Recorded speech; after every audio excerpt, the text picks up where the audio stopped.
दिल्ली विश्वविद्यालय में शैक्षणिक सत्र 2020-21 के लिए 12 अक्टूबर से दाखिला प्रक्रिया शुरू होगी। वहीं दाखिला प्रक्रिया शुरू होने से पहले डीन एडमिशन की ओर से सभी कॉलेजों के प्रिंसिपल के साथ एक ऑनलाइन मुलाकात हुई। इस मुलाकात में क्या रहा, हमारे साथ बात करने के लिए पीजीडीएवी इवनिंग कॉलेज के प्रिंसिपल डॉक्टर आर के गुप्ता साहब हैं। आइए उन्हीं से बात करते हैं और जानते हैं। सर, दाखिला प्रक्रिया को लेकर डीन एडमिशन की ओर से आप लोगों के जरिए ऑनलाइन मुलाकात हुई, क्या रहा इस मुलाकात में? बहुत फ्रूटफुल सार्थक मीटिंग थी। यह मीटिंग प्रिंसिपल्स और जो एडमिशन कमेटी के कन्वीनर्स नोडल ऑफिसर्स होते हैं उनके साथ थी। सभी मुद्दों पर बात हुई, क्या क्या समस्या आ सकती हैं उनके बारे में बातचीत हुई, क्या क्या गाइडलाइंस रहनी चाहिए उनके बारे में बातचीत। देखिए, सबसे बड़ा फीचर जो मैं कहूँगा वो है इसमें दी गई फ्लेक्सिबिलिटी, और यह एक बहुत ही वेलकम स्टेप है। फ्लेक्सिबिलिटी का मतलब ये है कि एडमिशन शुरू होंगे 12 तारीख को सवेरे 10 बजे, और अंतिम जो समय है पहली कट ऑफ लिस्ट का वो 14 तारीख को 5 बजे वो उसका समय है। यानी 10 बजे 12 तारीख से लेकर और 5 बजे 14 तारीख तक बच्चा कभी भी अप्लाई कर सकता है, और कॉलेज भी हाइपोथेटिकली स्पीकिंग, थ्योरेटिकली स्पीकिंग, वो कभी भी वो उसको अप्रूव कर सकता है। पोर्टल की तरफ से, यूनिवर्सिटी की तरफ से टेक्निकली उसमें कोई बंदिश नहीं है। तो मैं समझता हूँ ये एक बहुत अच्छी बात है कि क्योंकि बच्चे कोई कहीं पर गांव में हैं या किसी दूर के स्थानों पर हैं, वो अपनी सुविधा अनुसार उसमें उसको अप्लाई कर सकते हैं, और कॉलेज भी अपने सुविधा अनुसार अपना समय निश्चित कर सकता है इस सारे एप्लीकेशंस को प्रोसेस करने। तो इससे इस बार छात्रों को दाखिला लेने के लिए समय ज़्यादा मिलेगा, लेकिन कॉलेज की परेशानी बढ़ेगी? नहीं, मैं ये नहीं कहूँगा कि परेशानी बढ़ेगी। कॉलेज के लिए भी कुछ हद तक परेशानी कम होगी, ऐसा बल्कि मैं तो मानता हूँ, क्योंकि जो कट ऑफ का जो बच्चे का परसेंटेज कैलकुलेट करना पड़ता था कि वो हमारी कट ऑफ में आ रहा है या नहीं आ रहा, हर बच्चे की हमें परसेंटेज कैलकुलेट करनी पड़ती थी, वो भी इस बार हमें नहीं करना पड़ेगा। हमें ये बताया गया कि यूनिवर्सिटी के एडमिशन पोर्टल पर ही एक डिजिटल कैलकुलेटर है जो ऑटोमेटिकली बच्चे की परसेंटेज को कैलकुलेट करेगा, और वो 99.9%, ऑलमोस्ट 100% ही हुआ, वो ठीक कैलकुलेट करके हमें बताएगा। तो हमारे लिए भी काम बहुत कम हो गया। केवल हमने उसने मार्कशीट के अकॉर्डिंग एडमिशन पोर्टल में मार्क्स अपने भरे हैं नहीं भरे, उसकी मार्कशीट ठीक है या नहीं है, केवल हमने इतना वेरिफिकेशन करना है। और साथ में यदि कोई कैटेगरी का बच्चा है तो कास्ट सर्टिफिकेट हमने वेरीफाई करने हैं। तो कॉलेज के लिए भी मैं समझता हूँ आसानी इसमें रहने वाली है। सर्टिफिकेट की जांच को लेकर और सर्टिफिकेट को लेकर हमेशा सवालों के घेरे में रहा है, किस तरीके से उस पर निगरानी रखी जाएगी? पहले भी जो जितने कास्ट सर्टिफिकेट्स हैं उनको हम जैसे ओबीसी सर्टिफिकेट है तो उसको हम सेंटर की साइट पर जाकर उसको वेरीफाई करते हैं। इसी तरह से SC ST सर्टिफिकेट को भी सर्टिफाई किया जा सकता है।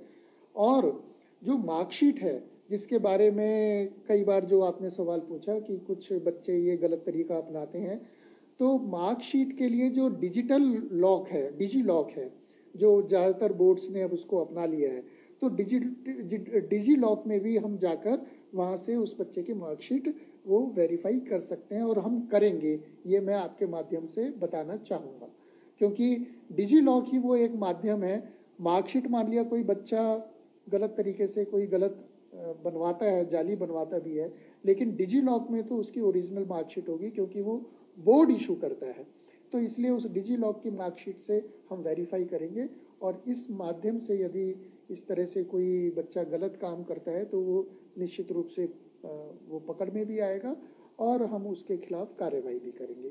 लेकिन वेरिफिकेशन इसके माध्यम से पूरी तरह अच्छी तरह से हो सकती है। तो क्या जब वो कॉलेज खुलेगा, जब छात्र कॉलेज आएंगे, तो क्या फिजिकली भी उनकी मार्कशीट या डिग्री जो सर्टिफिकेट्स होंगी उनका फिजिकली भी वेरीफाई किया जाएगा? इस प्रकार का विचार चल रहा है कि अभी तो ये संभव नहीं है, लेकिन जब अगर बाद में सब जब नॉर्मल होगा तो बच्चों से उनकी फिजिकल मार्कशीट वगैरह सभी डॉक्यूमेंट्स वो मंगाए जाएं और उनका एक बार वेरिफिकेशन किया जाए।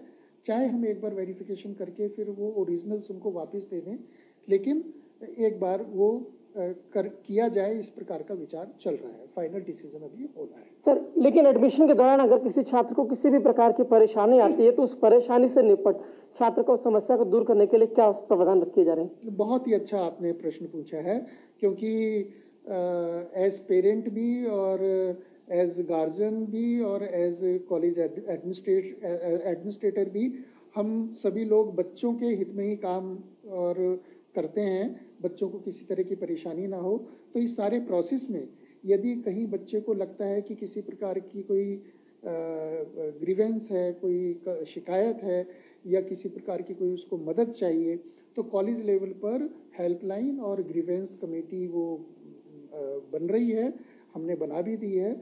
उसका कॉन्टैक्ट नंबर सब डिटेल्स वेबसाइट पर अवेलेबल होगा और बच्चा उसके माध्यम से अपनी बात रख सकता है। सर, EWS और स्पोर्ट्स कोटा को लेकर अभी भी छात्रों और अभिभावकों के मन में सवाल है, किस तरीके से वो एडमिशन होंगे?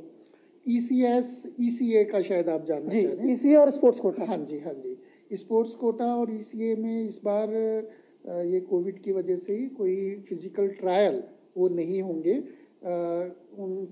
उनका कुछ सिस्टम बनाया गया है कि उनके कुछ जो सर्टिफिकेट्स होंगे, उन सर्टिफिकेट्स के बेसिस पर मार्किंग सिस्टम कुछ होगा। उन मार्क्स के बेसिस पर मेरिट लिस्ट बनेगी और उसके उन मेरिट लिस्ट के आधार पर अलग अलग कॉलेजेस में अलग अलग कोर्सेज में उन बच्चों का एडमिशन होगा। तो कोई फिजिकल कांटेक्ट या फिजिकल ट्रायल वो नहीं होगा। सर, फीस को लेकर छात्रों के जो मन में सवाल है, किस तरीके से फीस देना होगा? क्या फीस जमा करने के लिए कॉलेज आना होगा या किस तरीके से? बिल्कुल वही जो पिछला सालों में जो तरीका रहा है, वही प्रक्रिया इस बार भी अपनाई जाएगी। पिछले सालों में भी फीस ऑनलाइन पोर्टल के द्वारा बच्चा जमा करता था, वो भी इस बार वैसे ही जमा करेगा। और यदि वो एक कॉलेज से विड्रॉ करता है, अपना एडमिशन कैंसिल कराता है और दूसरे कॉलेज में जाता है, तो उसकी जो कैंसिलेशन फीस है वो कट कर उस ऑलरेडी जो उसने फीस जमा कर दी है वो नेक्स्ट कॉलेज के लिए ऑटोमेटिकली कंसीडर हो जाएगी। तो वही सिस्टम रहने वाला है, उस सिस्टम में कोई बदल नहीं है। और यह भी बहुत यूज़र फ्रेंडली सिस्टम था।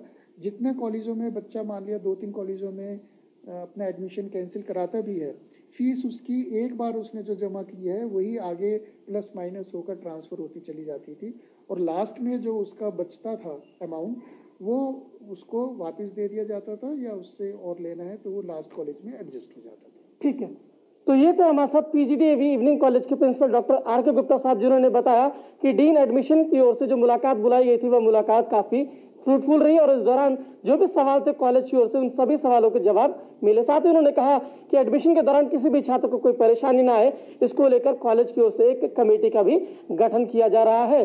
गणेश पाठक, ETV भारत, दिल्ली।